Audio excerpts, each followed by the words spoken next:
Brother, ano ba yung gusto niyo itanong tungkol doon sa situation ni Mother? So, ang first po concern, kasi yung father ko nasa Pilipinas. Oo. So, back and forth lang naman sila dito sa may Ano ba ang business. status ni Father? So, ano po siya ngayon? Tourist. Tourist. Okay. Kasi- Pero si Mother ay Legal. legal permanent resident. Opo, since 2010. 2010 pa. So 15 years na. 15 years na ho. Oo, dapat Matagal na. nag-apply ka na ng Mother.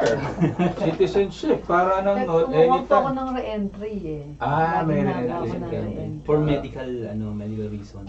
So mas madalas kayo nag-stay sa Philippines. Tatlong buwan, gano'n. Bali, may listahan po kami dito. In and out. In and out po na since Oo. po. Para kinukuha namin malaman sila. natin kung pwedeng mag-apply ng citizenship si Mother. Tama ba? Opo. Alright. So today is 2025. We look back 5 years. So 2021 ba yun? Or 2020? 2020. 21, 22, 23, 2019. 24, 25. Mhm. Okay, so July 2020. Tingnan natin yon. Mhm. Doon po magsimula yung count ng 5 years. We 5 have to years. go back 5 5 years para makita natin kung how many days. kung na-disrupt yung kanyang continuous Continuous. residence kasi pag Mhm. lumabas ng 6 months or longer, Mhm. madi-disrupt yung Yung continuous residence. residence. And then meron yung tinatawag naman na physical presence na out of the 5 years, pwedeng i-add at yung physical presence para Nandito mag-total ng 2.5 years. 2.5 years. Hindi kailangan tuloy-tuloy yun. May pwede pong magkaroon ng gap. Oo. Mhm. Pero dapat yung gap hindi lalagpas ng 6 6 months months. every Okay. time na lalabas. Okay. So, So, 2020, okay, February yung latest. Arrive at USA. Umalis ng February 8. Hold on, dumating ka, Dumating ako. Mother, ng February 8, 2020. Hindi ako ng October. Umalis ka uli ng February 8, Hindi same po. day. Hindi. bali ano po yata yung sa taas po makita nyo po. Parang arrive at USA, February 8. And then nag-destination siya ng Departure Philippines. from Manila, Bali dalawang column lang yung February 8. mhm. Tapos, Bali, arrive at Manila, October 13. Okay, sige. Sim- So, October 13, 2020, hanggang kailan ito? April. So, October, November, December, January, February, March, April. Uy, lampas ito, brother. Lampas ng 6 months, so out na yun. So, anong date po yung tinitingnan nyo? February 8, 2020. February 8, 2020. So, bali Di ba bumalik siya dito February? Umalis siya October 13, 2020. Ano? October, arrive at Manila. So, October October. 20. Oo, so 246 days ba yon? Yung, ano ba to? Outside of the US, ano? Duration of stay outside of the US. So Hindi from, po, ano to? so from October 13, 2020, bumalik siya sa US ng April 25, Kasi arrive 2021. at Manila. Opo. So that means nag-stay siya doon ng Nag-stay ka ba doon? more than 6 months. So, October, November, December, January, February, March, April. So, 7 months. May re-entry na ako dyan. kaya lang iniano natin yung yung ano ba ito, yung continuous residence. Mhm. So, na-disrupt doon yun. So, sa So, if it's from October 13, sorry. Ay, tingnan na. Saan ba tayo? 2020. So, October 13, 2020, bumalik sa US ng April 25, 2021. Tama ba yun, brother? October 25 po. Hindi, October 13 pumunta ng Philippines Mhm. hanggang April 25, 2021. Tama kasi departure from Manila. So, from So, October okay. to April. So, ang reckoning date natin ngayon ulit is yung April 25, 2021. Yung po, Yan ang start date natin uli ng pagbibilang. try natin na so, April from 25. So, 2021. So, September, umuwi si mother, September 27. 2021. Ah. Tapos bumalik siya sa US ng June of 2022. Sa Guam nga lang, ano? Tapos, September, October, November. And this is more than 6 months. 73. So, Yung January, meron nakikita nyo blanco eh. Yung January 20 September, tapos merong January 2021 po sa pinaka-right column. oo. Pero blanco yung, hindi ko alam bakit blanco yung hindi ginawa niya niya. makita yung... Hindi niya Tingnan mo makita doon yung sa stamp passport ni mother. So, nung dumating siya sa Philippines ng September 27, 2021, Bumalik siya ng January. kailan siya bumalik? January 21, 2022? Opo, Okay. ayun po sa may So, arrive at USA. September, October, November, December, January. So, okay, safe 4 tayo months. doon. Mhm. Tapos, nagpunta siya sa Guam from the US. US pa rin yung Guam from June 8, 2022. Mhm. Tapos, Hindi ka ba umuwi nito, May? umuwi siya sa Umuwi Philippines, sa June 14, June 14. 2022. So, bumalik siya sa US, March 2023. Nalilito yata ako dito. Magulo ng gawa ni Ina. Hindi lang nakakita. So, anong dumating siya sa Philippines ng June 14, 2024, kailan siya bumalik sa US? Or sa Guam? Kasi kung March 29, 2023 ito, Lampas yun. Ba't nakalagay niya? kasi nga may re-entry permit si mother kaya hindi issue yung yung more than 6 months siya mag-stay outside Mhm. Oo. Hmm. So, kung yun ang kanyang balik from September 27, Kasi yung June passport. 14, 2022, so almost 1 year yan. Mistake ba ng kanya doon? Hindi? June, July, August, Yung September, gawa na. October, Ano, November, hindi naman December, January, February, March, April, Hindi pala. Hindi ako May, ma-stay. Hindi naman sa June, sandaan eh. Kasi ano tong passport July, niyo. August, September, Na- 15 months. So Gugulat 1 year naman and siya 3 dito, months. Sa gawa ng passport. Oo. So itong dapat yata. So September 18 na naman ngayon ang ating reckoning date of 2023. So umaatras tayo plus 5 years. So 2028 pa tayo pwede mag-apply ng citizenship. Pag yun ang reckoning date natin. Kaso kaka-stay mo lang ng September, October, November ng 2 months. So, Umalis ka na naman uli. Nagpunta ka na naman ng Philippines noong November 29, 2023. Tapos balik ka sa US ng April 15, 2024. So November, December, January, February, March, April. Okay. So pwede ito ang ating reckoning date ay itong April 15, 2024. Oo. Tapos, ayun, dumating sa Philippines ng July. More than 6 months na naman to kung bumalik ka mother ng April 20 of this year. Mali yung gawa ni ano.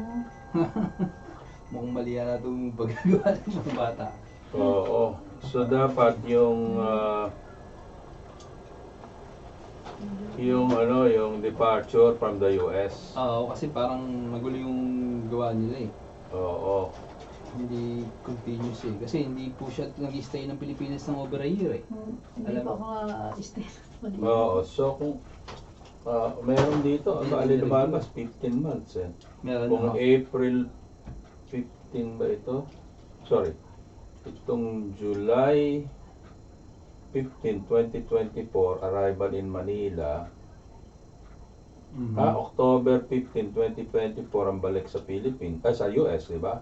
So, July, August, September, October, 4 months lang yun. So, October 15, June 2022. Department of Home Security. very confusing ito. Oo nga ako eh. Mali. Pati ako nalilito eh. Sa ginawa ng December mga bata. 31, Hindi 2024. na-review. Departure from Manila, October 15. Arrive at Manila, December 31. Mhm. Kailan kaya bumalik nung Kasi departure from Manila, October 15, so bumalik ng US. October Kaya 15. hanggang December siguro dahil dumating doon ng Ay, December ba't Manila? 31. Opo. Parang ganun yung Tapos ginagawa niya. bumalik ng April June, 2025. March. So, So, teka, July 17, 2025, di pa ito nangyayari ah.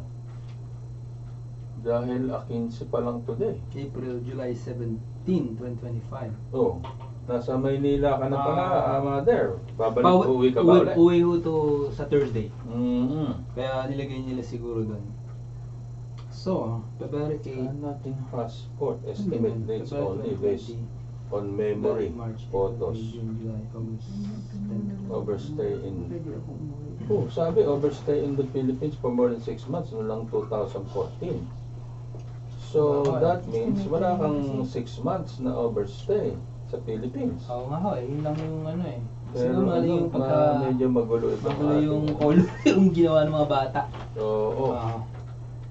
I-reconvene po namin ulit. I-check Sige, namin. computin mo ulit, brother. Pero yun yung ano nyo, kailangan last 5 years, Sa last kailangan- 5 years, No, dapat kahit may walang re-entry, labas. kahit may re-entry, Well, okay. Ang kino-compute natin yung continuous residence Aha. in order to file for naturalization. Okay, okay. Yang re-entry permit, kaya ka nagpapanyan para hindi ka masita sa pag-stay mo Immigration, outside of overstay. the US Aha. ng 6 It's months nothing or to do longer. with applying citizenship kasi ang... That's another matter. So Aha. ngayon, kahit may re-entry ka, kung na-meet mo naman yung continuous residence, Na walang problema 2.5. yun. We can still file for naturalization. Mhm. Oo. So, yun ang kailangan natin ma-determine kung Okay. mayroong stay si mother outside of the US ng 6 months or longer at any given time Last 5 within the years. last 5 years. Okay. So, yun Kapag ang- meron nun, that is considered a disruption of the continuous residency So, for purposes magkaka-issue of pag pinili. naturalization. Makikita Oo. po. Madidi na yun kasi okay lang yun kung one time. Mhm. Pero ang problema, pag palaging ginagawa, Mhm. tapos mag-i-stay lang dito ng sandali, Uwi ko na. hindi na naman magtatagal, babalik na naman sa Tulad Philippines. nung nangyayari sa kanya kasi Oo. babalik-balik siya ng Philippines. Tapos, mother, matanong kita, ano ang proof mo na nakatira ka dito sa Amerika?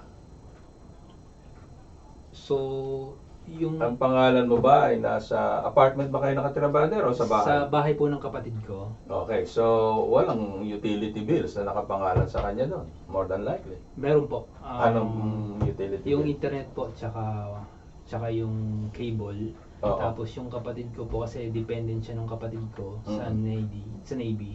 So doon po naka-address. Pagka nagpapal ng income tax, Kasama ano po doon siya. ang pangalan niya? Andun po yung Okay, pangalan. good, good. Yung pangalan So, niya. bukod doon sa cable at internet, maganda yon kasi Mhm. utility bill yun eh. Mhm.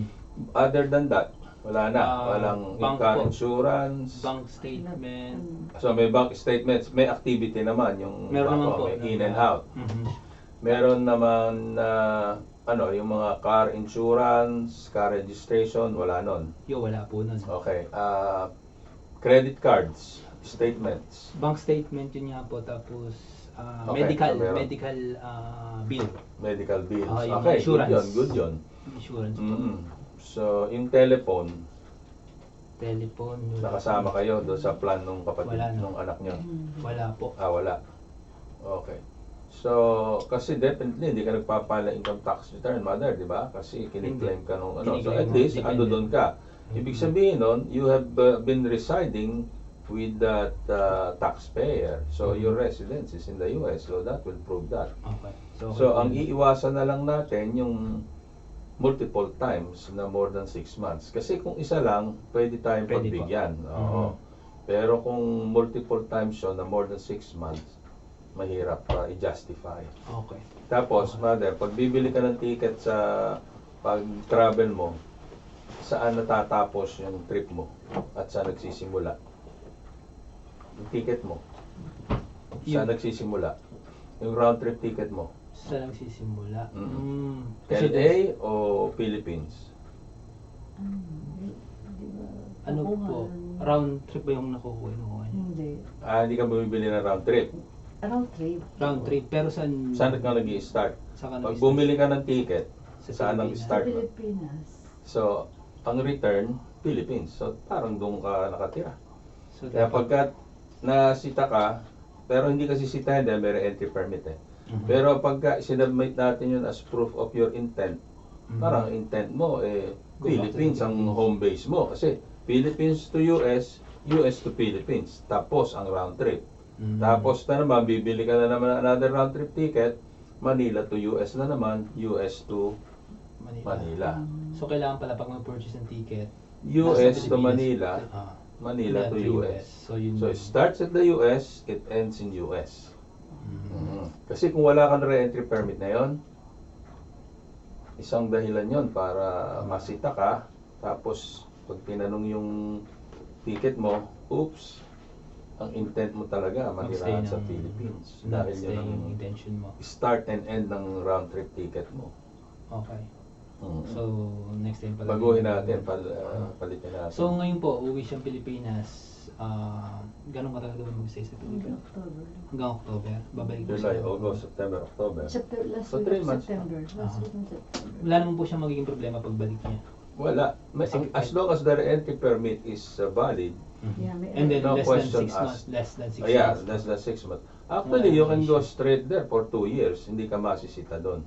Because Pero of the- ang sinisita, kung halimbawa wala ka re-entry permit, tapos uwi ka Mag- doon, stay ka ng... Mhm. Kahit na hindi ka mag 6 months doon. Mhm. Ang problema doon, yung pagbalik mo dito, ilang buwan ka lang nag-stay. Mhm.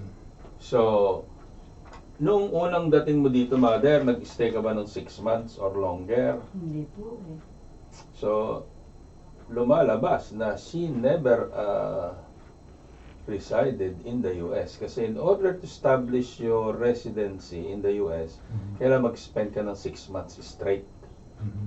Yun yung nagkakaroon ka ng residency. So, if you have never stayed in the US for 6 months, tapos uwi-uwi ka na kaagad, Mhm. so never mo na binabalikan yung residency mo. Kasi, so 6 months ka nag-stay dito, tapos lalabas ka ng 2 months or 3 months. Mhm. Pagbalik mo rito, na-maintain mo uli yung residence mo kahit na mag 1 month, 2 months, or 3 months. Kasi tinutuloy mo lang yung residency mo eh. Pero ang naging problema natin from the beginning, walang 6 months. Mhm. So walang residency na binabalikan. Mhm. So we have proof, pero ang problema natin from the beginning, wala tayong residency.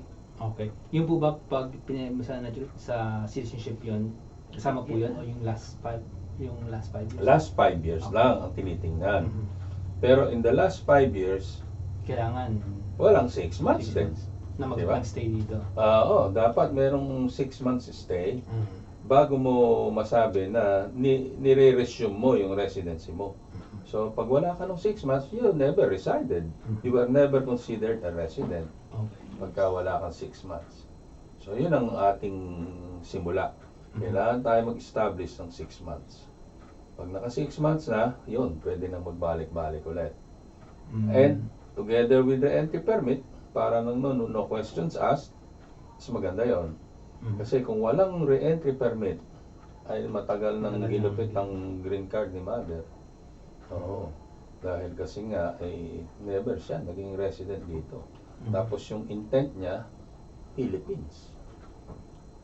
So- Parang turista ka lang, mother. Mhm. Ganun. So ngayon po, kung halimbawang checkin po namin uli yung passport, hindi Tingnan na po natin.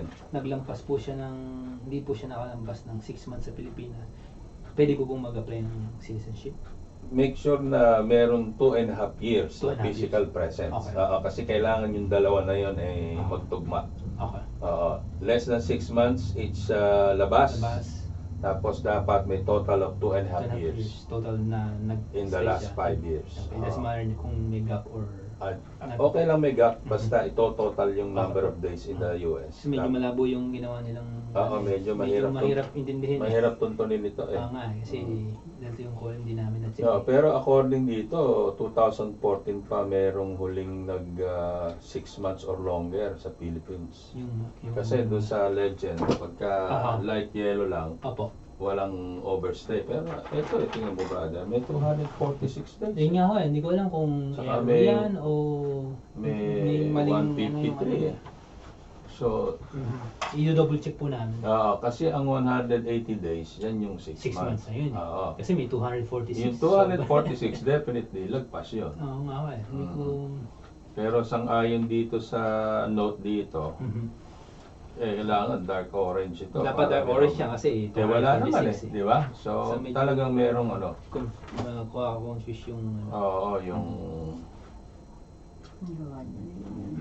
Double check na lang gawa. namin and then if I-verify that na lang is- ulit sa ano. And then, kung ma-meet yung dalawang requirements na yun, and then we can file yung Safe na. citizenship niya. Apo. Safe na tayo doon na mag-file. Pwede na po namin start, kung halimbawa pong okay, yung na-meet natin yung dalawang requirement, pwede po namin start na yung process ng naturalization even though nasa Pilipinas siya. Pwede naman. Pwede namin i-file na. Oo. Kasi online naman niya yun eh. Po. Oo. Kasi babalik naman siya ng October kung sakaling mayroong kailangan sa kanya, fingerprint and everything. Pagka fingerprint, kailangan mag-show up. Tsaka pa. Mm-mm. Pero October man, babalik na siya dito eh. So, Yeah, so example kasi na- normally yan, within 30 days to 60 days yung Mhm. schedule ng fingerprint. 30-60. Okay, so Oo. tama. Kasi gagather pa namin yung mga documents. So, Oo, kasi magastos naman kung babalik ka lang dito para sa fingerprint. Kasi pag na-miss mo yun, isipin nila, inabandon mo na. Aha. Unless nag-request ka na change of date Okay. or postponement. Okay. Which is, they allow it. Mm, Mm-mm. okay. O kaya naman, kung andi dito ka before the appointed date, at basta meron ka nung na yon, appointment letter, pwede ka naman mag-show up anytime or anytime after pag hindi masyadong matagal yung pagitan. Okay. Okay. So sa requirement po, okay na po yung bank statement. Yes, internet. pati yung yung Tax. income tax return na kiniklaim kasi siya dapat, as dapat din po yun. dependent. Okay, maganda yon because that means Mhm. you are residing with them in the US. So siya nilagay po siyang dependent nung kapatid doon ko sa sa- military. So doon Sa sa page page 2, Mhm. ando doon ang pangalan nyo, then ibig sabihin, kasama kayo sa household. Oo. So, Pero yung- yung tax actually, plus Requirement yung yun yon page 2, Mhm. magandang ebidensya yun. Okay. Na Statement, siya medical, ay resident ng internet. US. Okay, siguro okay po. Ano ba ang health insurance mo, mother? Medicare lang. Medicare ka na? Mhm. Okay. So, di ba nakakatanggap ka kama ng medical bills, yung parang copay, gano'n, ano? Siguro. Nakakatanggap. Yun, magandang proof yun Yun. na Sa yun ang address mo. Kasi may address na dumating dun sa inyo. Oo. So, ipunin natin yun. Mhm. If you will be questioned, you have to go back 5 years. Mhm. Oo, Basta so may yung, yung requirements. yung income tax return, 5 years. Mm. Yung cable, Mhm. 5 years. Kailangan pala. Kailangan mo yun para ma-establish mo yung residency. Provided wala tayo ng more than 6 months. Mhm. Kasi ang hinahanap nila dan yung intent To stay.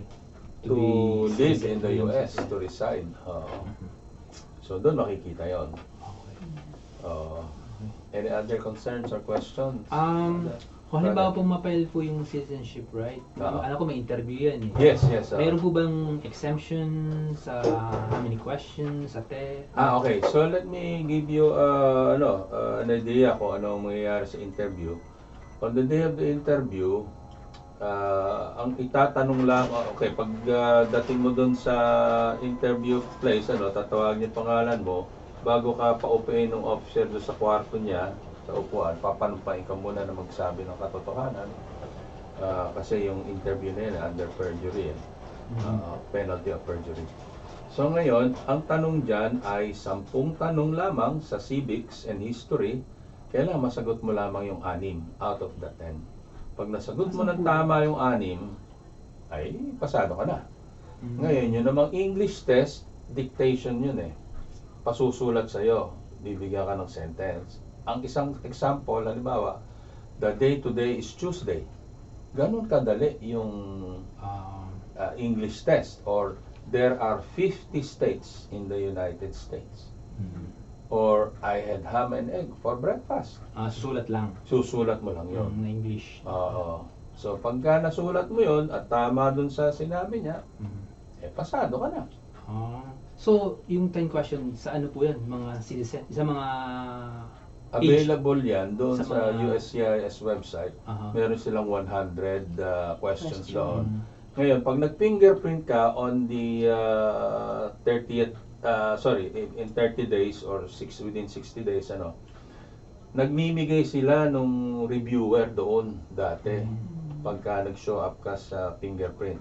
But anyway, ang daming apps na pwede mong i-download na review course ng naturalization libre. Mhm. So, maraming resources. Ngayon, hindi naman yan ang problema, brother. Ang problema, yung ability to memorize. Memorize. Yung...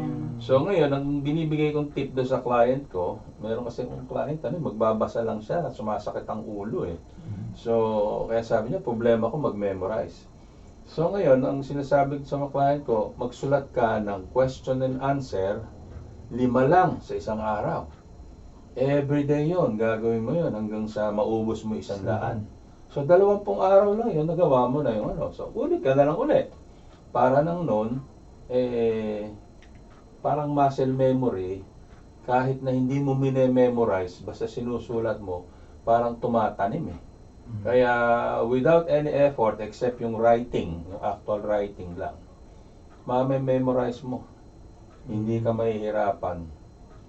So, yun ang binibigay kong tip doon sa mga client ko. Ang regular po ba? 10 questions talagang tinatanong po sa citizenship? 10 ang kukunin nila, pero pag nasagot mo yung 6 na straight na yon, titigil na yung Titigil officer. sila.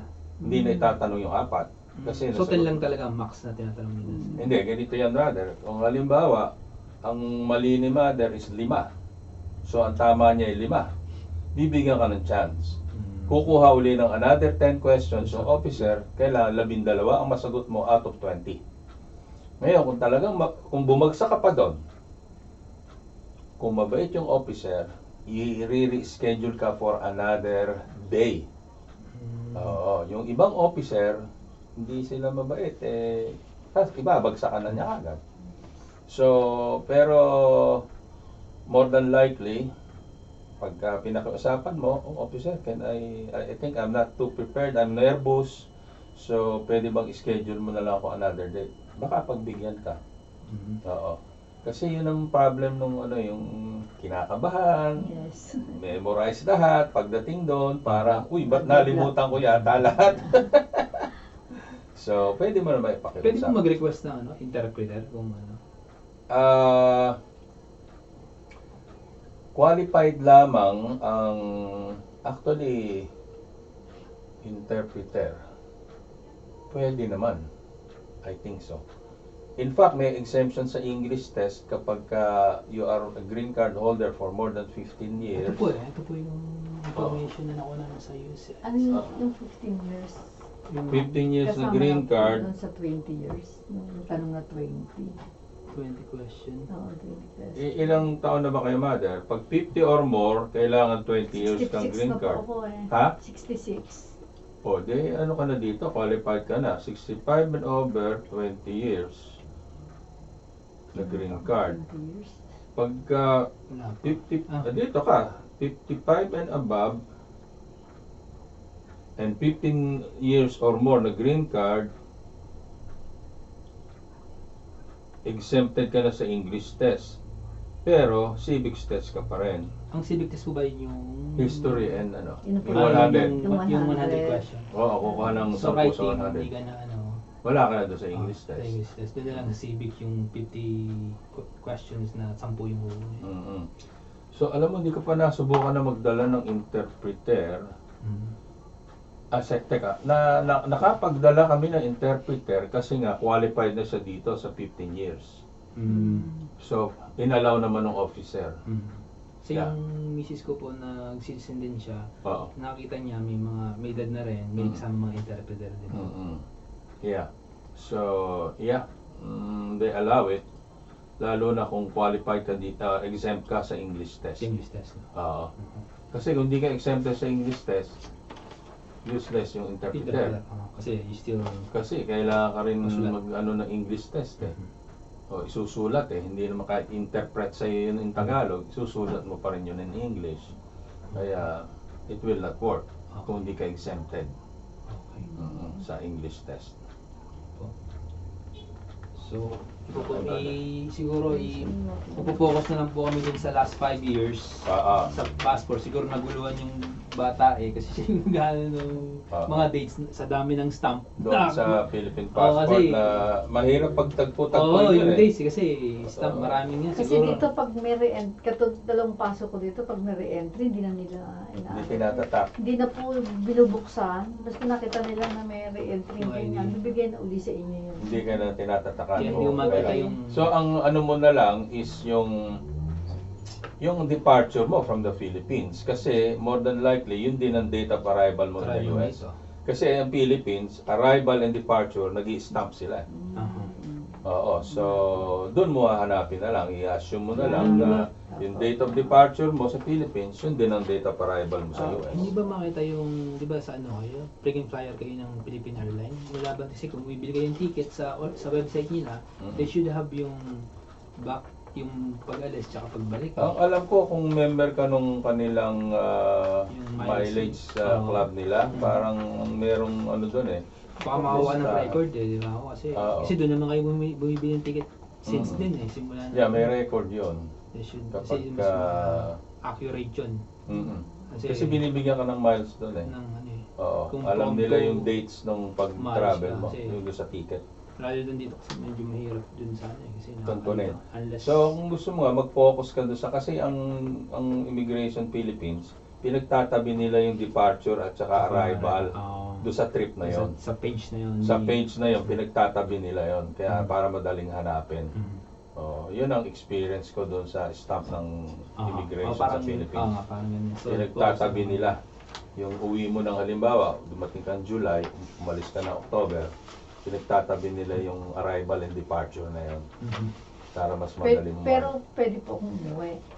Pwede. Kasi nga meron kayo re-entry permit. Tsaka hindi kayo magstay dun ng 6 months. Oo, pwede kayo Kasi mag-stay. nako-concern sila dun sa nangyayari ngayon. Yung kasi yung mga kino-question Dami na sa babalita. hindi daw pinapauwi na. Usually, yung mga Kaso ino-hold sa airport, may mga criminal case yun. Nandun May na conviction. Mhm. Ngayon, yung iba naman, yung abandonment of residency, Mhm. yun yung walang re-entry permit. Mm. Definitely, Nagstay ng- ma-hold ka nagstay or ng 6 months. i-repair ka sa deportation Mhm. kapag ikaw ay, sa tingin nila, ay you have abandoned your residency in the Walang US. re-entry or nag-over siya ng 6 months. Pag madalas mong ginawa yun at wala ka re-entry permit, yun ang gagawin ng immigration. So kayo, Kaya magandang kapag- protection yung re-entry permit kahit na hindi ka nag-i-stay doon ng straight na 1 year or 2 Just in years. case, emergency. Oo. Yeah. Okay. So any other concerns or question, Mother? Siguro yun nga, baka balikan niyo po namin yung, Ayusin muna namin yung mga ano dates po. Oo. sa ma-meet yung 6 months na hindi lumabas, tsaka yung 2.5 years total. And then we O can baka move siguro forward. dagdagan ko pa yung huwag mo na akong... Uwi. Kasi kung ako hindi naman ako doon po ako nagpapagamot kasi sa Pilipinas. Pilipinas. Okay, the re-entry permit will take care of that. Pero for purposes of naturalization, we have to meet the continuous residence and physical presence requirement. Okay. Any other concerns or questions?